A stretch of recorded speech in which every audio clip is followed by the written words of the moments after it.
तुम कौन सी सगी माँ हो? माँ जल्दी से बाहर आ जाओ, अखबार वाले आ गए हैं। सार्थक की आवाज़ से मीना ने अंदर से ही आवाज़ लगाई। बस 2 मिनट में आ रही हूँ। और रसोई में सब्जी में कलछी चलाती हुई मीना जल्दी से अपना हुलिया ठीक कर बाहर आ गई। बाहर ड्राइंग रूम में स्थानीय अखबार वाले उसके बेटे सार्थक का इंटरव्यू लेने आए थे। उसके बेटे सार्थक ने जेई एडवांस में पूरे ज़िले में प्रथम स्थान हासिल कर सबको गर्व से भर दिया था। एक छोटे से शहर से इतना बड़ा इम्तिहान इतने अच्छे अंकों में पास करना कोई छोटी बात नहीं थी। जब स्थानीय अखबार वालों ने सार्थक से उसकी मेहनत का कारण पूछा तो उसने मीना की तरफ देखते हुए कहा, इस सफलता के पीछे अगर आज किसी का हाथ है तो वह मेरी माँ का ही है। यह इम्तिहान सिर्फ मैंने नहीं, मेरी माँ ने भी साथ दिया है। यह बात सुनते ही मीना का चेहरा गर्व से दमकने लगा पड़ा और चुपके से उसने अपनी आंखों में तैर आए खुशी के आंसू पोंछ लिए। सार्थक के साथ साथ उन्होंने सार्थक के माता पिता की भी एक फ़ोटो ली और मीना का बनाया हुआ नाश्ता खा पीकर विदा हो गए।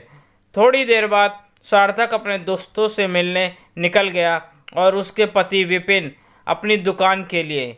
मीना की सास कमला देवी अपनी मंदिर की मंडली के साथ 3 दिनों की शिरडी यात्रा पर गई हुई थीं और आज शाम तक आने वाली थीं। मीना ने उन्हें वहां फ़ोन पर ही यह खबर सुनाकर बधाई दे दी थी और उन्होंने वहीं से ढेरों आशीष दे डाले थे। मीना का सारा काम लगभग हो चुका था। पति टिफ़िन लेकर दुकान चले गए थे और मेहरी अपना काम कर जा चुकी थी। मीना अंदर अपने कमरे में आकर पलंग पर कुछ देर के लिए लेट गई और अतीत के गलियारों में पहुंच गई, जहां वह नन्हे सार्थक की उंगली थामे दुल्हन बस इस घर में प्रवेश कर रही थी। मीना का ब्याह विपिन के साथ जब हुआ तब विपिन का बेटा सार्थक लगभग 2 साल का था। उनकी पहली पत्नी एक कार एक्सीडेंट में अपनी जान गंवा बैठी थी। अपनी मां के बहुत कहने पर ही विपिन दूसरी शादी के लिए राजी हुआ था। विपिन अपनी माता पिता की इकलौती संतान था। उसके पिताजी कुछ वर्ष पहले उन्हें छोड़कर चले गए थे और जब सिर्फ माँ और बेटा ही थे। कमला जी ने बेटे की शादी बड़ी धूमधाम से की थी और सार्थक के जन्म से उन्हें लगा था कि उन्हें जीवन की सारी खुशियाँ मिल गई हैं। पर उन्हें क्या पता था कि उनकी बहू वैशाली उन्हें ऐसे सदमा देकर चली जाएगी। अपने बेटे का मुरझाया हुआ चेहरा उनसे देखा नहीं जाता था। दिन रात वो इसी चिंता में घुलती रहती कि अभी तो वह सार्थक को संभाल रही थी, लेकिन कल को अगर उन्हें कुछ हो गया तो उनके बेटे और पोते का क्या होगा। और उन्होंने विपिन को दूसरी शादी की सलाह देनी शुरू कर दी। विपिन वैशाली की यादों में भुला नहीं पा रहा था और बोला, माँ तुम कृपया ऐसी नसीहत रोज़ मुझे मत दिया करो। मैं वैशाली का स्थान किसी को नहीं दे सकता, पर तू अपने नन्हे से बच्चे के बारे में तो सोच। उसको माँ मिल जाएगी। हाँ माँ तो मिल जाएगी, पर सगी माँ तो नहीं मिलेगी ना। क्या पता वह कैसी हो। सारी औरतें एक जैसी नहीं होती बेटा, कमला जी ने कहा। माँ के रोज़ रोज़ के तर्क के आगे विपिन ने हार मान ली और मीना से शादी करने को राजी हो गया। मीना अपने माता पिता को बचपन में ही खो बैठी थी और मामा मामी के सहारे ही उसने अपनी ज़िंदगी काटी थी। वैसे तो मीना के मामा मामी बहुत अच्छे थे और उन्होंने उसे ग्रेजुएशन तक पढ़ाया भी था, लेकिन माता पिता की जगह तो कोई नहीं ले सकता और मामा का आर्थिक हालात भी कुछ ज़्यादा अच्छे नहीं थे और उन्हें अपने दूसरे बच्चों का भी ख्याल रखना था। इसलिए जैसे ही विपिन के रिश्ते की बात आई तो उन्होंने डरते हुए मीना से पूछा। मीना सब कुछ समझती थी, इसलिए उसने चुपचाप हाँ कह दी और दुल्हन बन इस घर में प्रवेश कर गई। मीना सार्थक को बहुत प्यार करती और उसका पूरा ध्यान रखती। धीरे धीरे विपिन ने भी उसे पत्नी का दर्जा दे दिया था। मीना विपिन के दिल की बात समझती थी, इसलिए उसने विपिन से एक दिन कह दिया, हमारा एक बेटा तो है ही, तो क्यों ना हम इसी के परवरिश में अपना सारा ध्यान और मेहनत लगाएं। हमें आगे दूसरा बच्चा करने का नहीं सोचना चाहिए। विपिन उसकी बातें सुनकर दंग रह गया था और उसके सच्चे दिल के आगे नतमस्तक हो गया था। सब कुछ ठीक ठाक चल रहा था कि विपिन की बुआ कुछ दिनों के लिए उनके घर रहने आ गई। मीना अपनी बुआ सास का पूरा आदर सम्मान करती और अपनी सास के साथ साथ उसकी ज़रूरतों का भी पूरा ध्यान रखती और कोशिश करती कि उनकी सेवा में कोई कमी न रह जाए।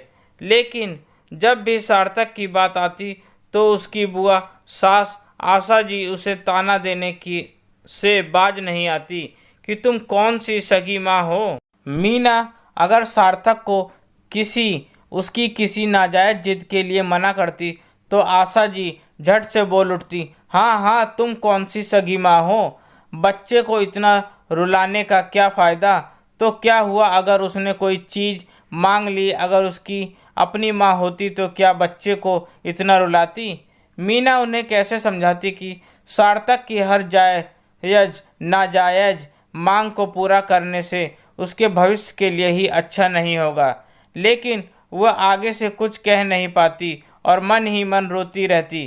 कमला जी सब कुछ देख रही थी और अपनी बड़ी ननद को उन्होंने एक दो बार समझाया भी, लेकिन आशा जी अपने स्वभाव के कारण हमेशा मीना को कड़वी बातें सुना ही देती। एक दिन ऐसे ही जब आशा जी ने किसी बात पर मीना को फिर से सगी माँ ना होने का ताना दे दिया तो कमला जी शाम के वक्त बहू के कमरे में आई और मीना के सर पर हाथ रखकर बोली, बहू मैं दुनिया का मुंह तो बंद नहीं कर सकती।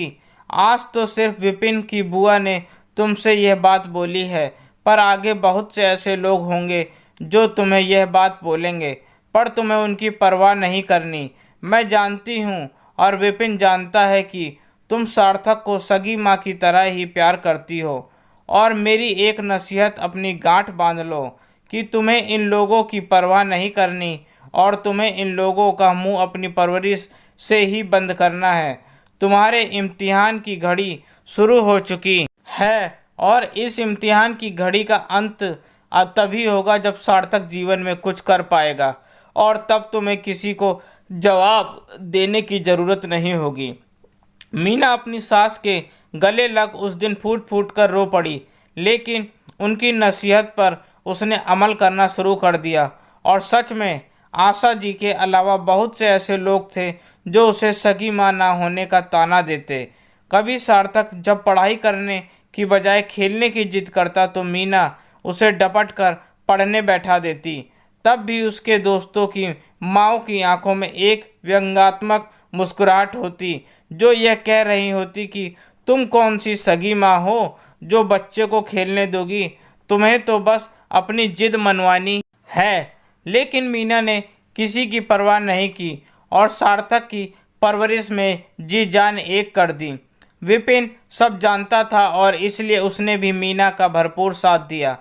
कमला जी तो पहले ही अपनी बहू के साथ थी। देखते ही देखते मीना की परवरिश रंग लानी शुरू हो गई थी। सार्थक हर कक्षा में अव्वल आता था। स्कूल की ऐसी कोई प्रतियोगिता नहीं होती जिसमें सार्थक को भाग लेने के लिए उसके अध्यापक गण प्रेरित न करते और माँ और अध्यापकों की प्रेरणा से वह जी जान से मेहनत करता और उन प्रतियोगिताओं में पुरस्कार लाकर स्कूल का और अपने माँ बाप का नाम रोशन करता।